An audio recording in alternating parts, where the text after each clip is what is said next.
Hello Internet and welcome to my first video review in English.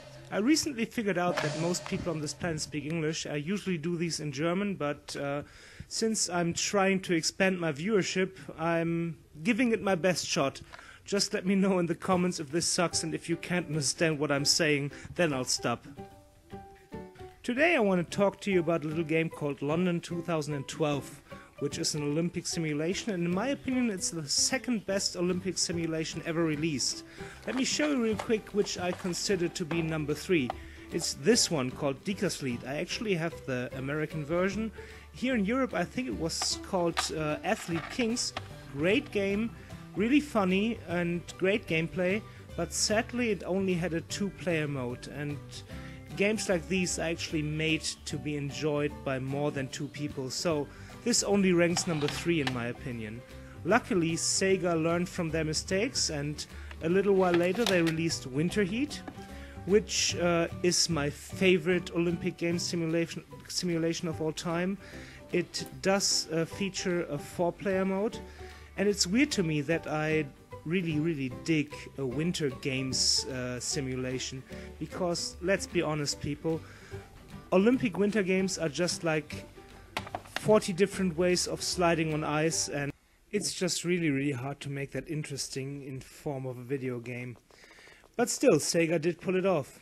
Of course, some of the older viewers here will say that the true classics are Winter Games and Summer Games by Epix or Track and Field by Konami, and I do have to agree, but those games didn't age really well, so they've become kind of boring over the years, so I'm glad that I can present a more current version of a good Olympic simulation to you now.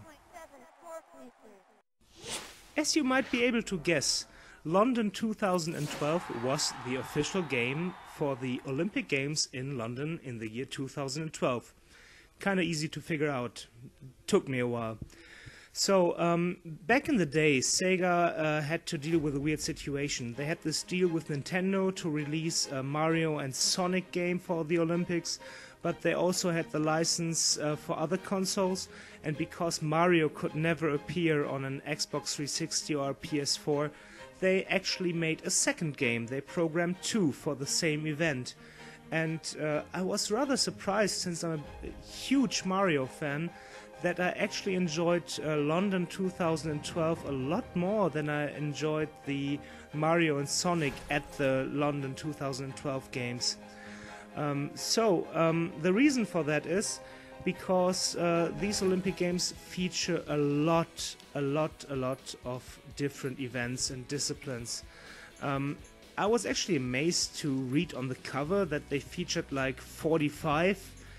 I have to be honest here, it doesn't really matter if you do the women's high jump or the men's high jump or any of the other disciplines. They actually counted one event per gender, and that doesn't make sense to me, so I recounted, and I came to the conclusion that this game features 31 different events, which is still great, which is still awesome, and which gives you a lot of variety.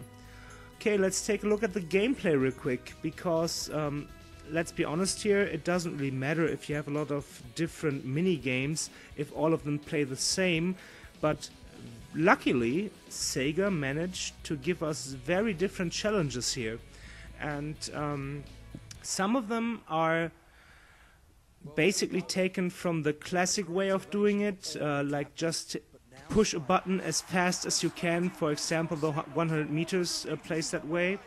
But others actually demand a little more tactics and a good timing and so on.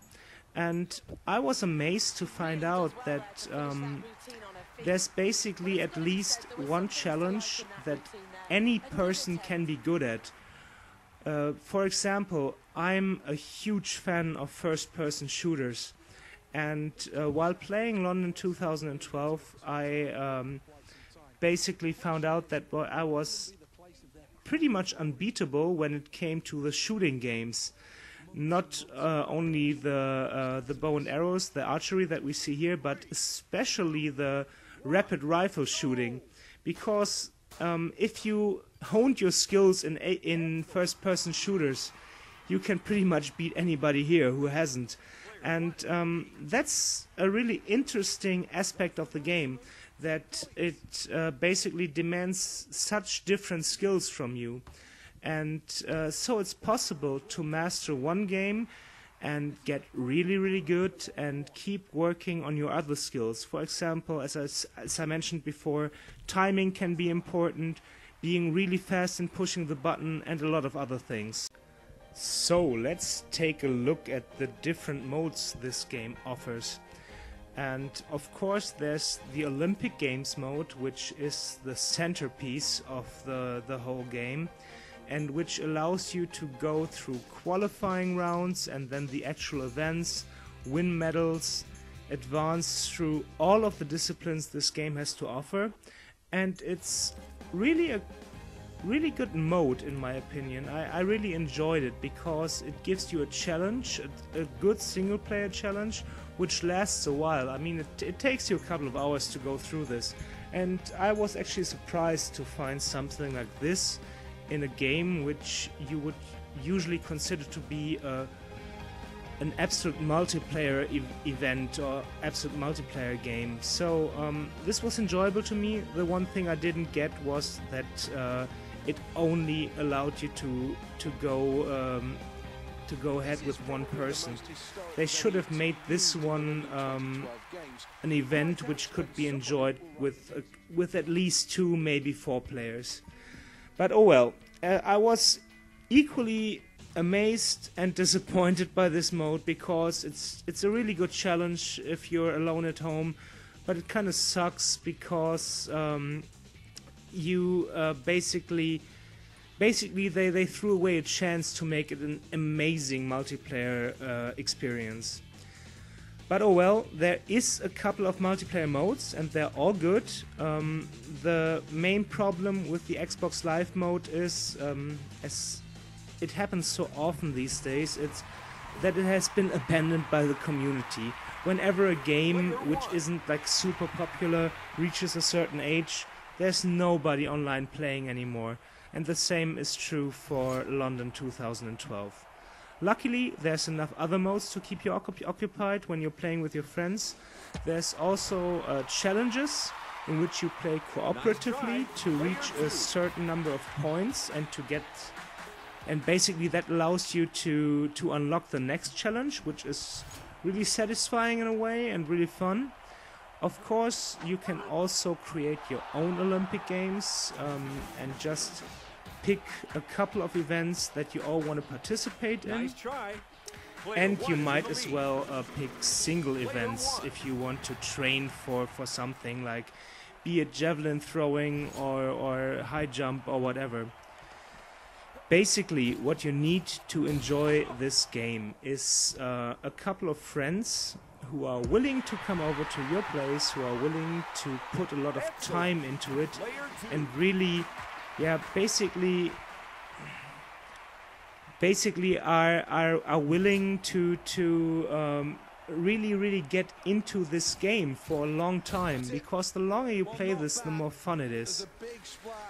Okay, let's get to the technical side, and London 2012, in my opinion, is a beautiful game. It looks great, it has a lot of nice animations, good character models, and of course different camera angles which give it the look and feel of the real thing, of a real TV coverage of the London 2012 games.